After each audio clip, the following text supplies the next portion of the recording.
আচ্ছা, এখন বলছে প্রত্যক্ষ উক্তিকে পরোক্ষ উক্তিতে পরিবর্তনের সময় কি ধরনের শব্দের বদল হয়। আচ্ছা, নতুন প্রশ্ন তাই তো, সবাই অনেকে অ্যান্সার করছে সি। আচ্ছা, কালবাচক ও স্থানবাচক। আচ্ছা দেখি কে কি অ্যান্সার করছে, একটু বলি আমি। আচ্ছা, রিফাত হাসান কালবাচক ও স্থানবাচক, রাইট অ্যান্সার। ওকে, ভেরি গুড। ওকে, রবিন অ্যান্সার করছে গ ভাববাচক, সরি ভুল অ্যান্সার, কাদম্বিনী। আচ্ছা, সঠিক অ্যান্সার, ঠিক আছে। আচ্ছা, সো যারা যারা আনসার করছে ডি কালবাচক ও স্থানবাচক, তাদের আনসারটাই হচ্ছে সঠিক। এবং ভাববাচক যারা আনসার করছে, ভেরি সরি, তোমাদের আনসারটা ভুল হয়েছে। আচ্ছা, এখন কিভাবে ভুল হলো, ঠিক আছে, কিভাবে ভুল হলো কিভাবে সঠিক হলো, চলো আমরা একটু দেখে নিই। ঠিক আছে, এক্সাম্পলের মাধ্যমে দেখে নিই যে কিভাবে ভুল এবং কিভাবে সঠিক। তাহলে দেখো, প্রত্যক উক্তি, তাহলে আমরা উক্তি কাকে বলে এটা কিন্তু জানতে হবে। পরীক্ষার প্রশ্ন ছিল উক্তি কাকে বলে, ঠিক আছে।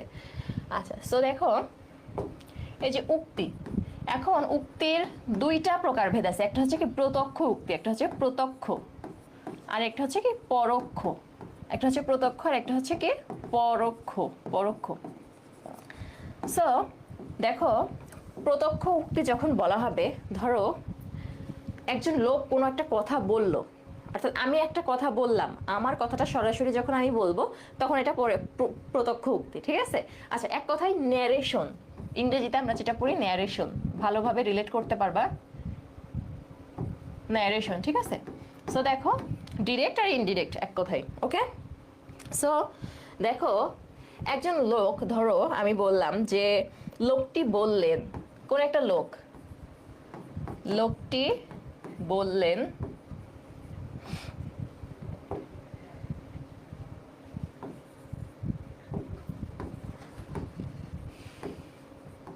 লোকটি বললেন আমি আগামীকাল এখানে আবার আসব। আমি আগামীকাল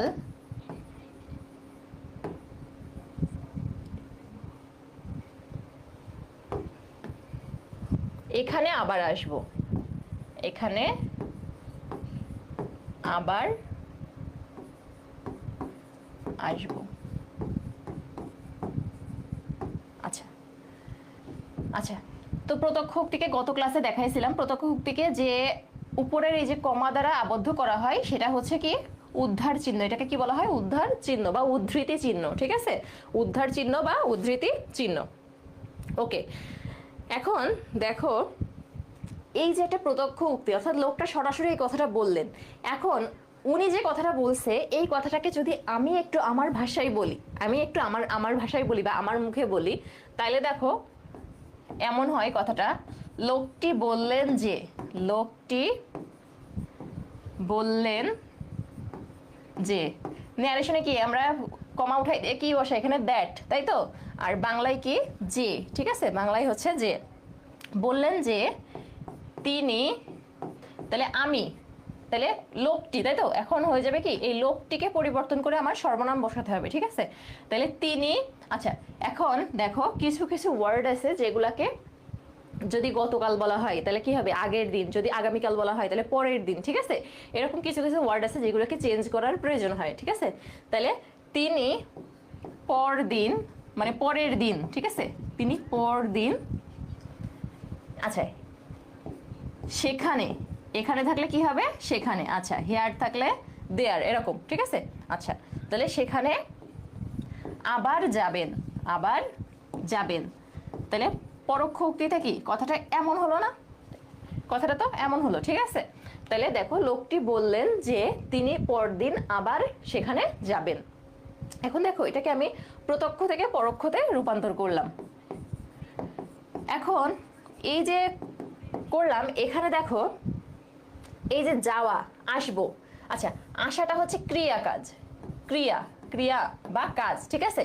আসবো, আসাটা হচ্ছে কাজ, তাহলে আসা থেকে কি হলো যাওয়া, আসবো থেকে কি হয়েছে যাবেন, তাহলে এটাও ক্রিয়া। ওকে, এখন দেখো এখানে বলছে আগামীকাল। এখন আগামীকাল বলতে আমাদের কিন্তু একটা কালবাচক ওয়ার্ড বোঝাচ্ছে, ঠিক আছে। আগামীকালটা আমাদের কি গতকাল, আগামীকাল, পরের দিন, তারপরের দিন, ঠিক আছে, তরশু, পরশু, এরকম হয় না, এগুলো হচ্ছে কি কালবাচক ওয়ার্ড। তাহলে আগামীকালটা হচ্ছে কি কালবাচক ওয়ার্ড, কালবাচক। ওকে, এখন দেখো এই কালবাচক ওয়ার্ডটা এখানে এসে কি হয়ে গেছে, পরদিন। ঠিক আছে, পরদিন, অর্থাৎ কালবাচক শব্দের কিন্তু পরিবর্তন হয়েছে। দেখো কালবাচক শব্দের কি হয়েছে, পরিবর্তন হয়েছে। কালবাচক শব্দের কি হয়েছে, পরিবর্তন হয়েছে। ওকে, এখন দেখো আমি বললাম এখানে, তিনি বলছিলেন কি এখানে, আচ্ছা, আর আমি বললাম সেখানে, অর্থাৎ এখানে থেকে কি হয়েছে সেখানে, অর্থাৎ এখানে মানে কি একটা জায়গা, তাই তো, যে কোনো একটা জায়গা। আচ্ছা, ধরলাম ফার্ম গেট, ধরলাম ফার্ম গেট, বললো কি লোকটা কি বলেছে, এখানে আসবো বা ফার্ম গেট আসবো, তাহলে এখানে না বলে আমি কি বললাম সেখানে, তাহলে এটা কিন্তু স্থানবাচক, এটা কি হচ্ছে স্থানবাচক। ঠিক আছে, সো দেখো কি কি পরিবর্তন হলো, ক্রিয়া পরিবর্তন হলো, কালবাচক শব্দ পরিবর্তন হলো, স্থানবাচক শব্দ পরিবর্তন হলো। ঠিক আছে, সো প্রত্যক্ষ উক্তি থেকে যখন আমরা পরোক্ষ উক্তিতে যাব তখন আমাদের এই বিষয়গুলা পরিবর্তন হবে। ঠিক আছে, বইয়ের মধ্যেও কিন্তু সুন্দর মতো এভাবে লিখে দেওয়া আছে, পড়লেই তোমরা বুঝতে পারবা। ওকে।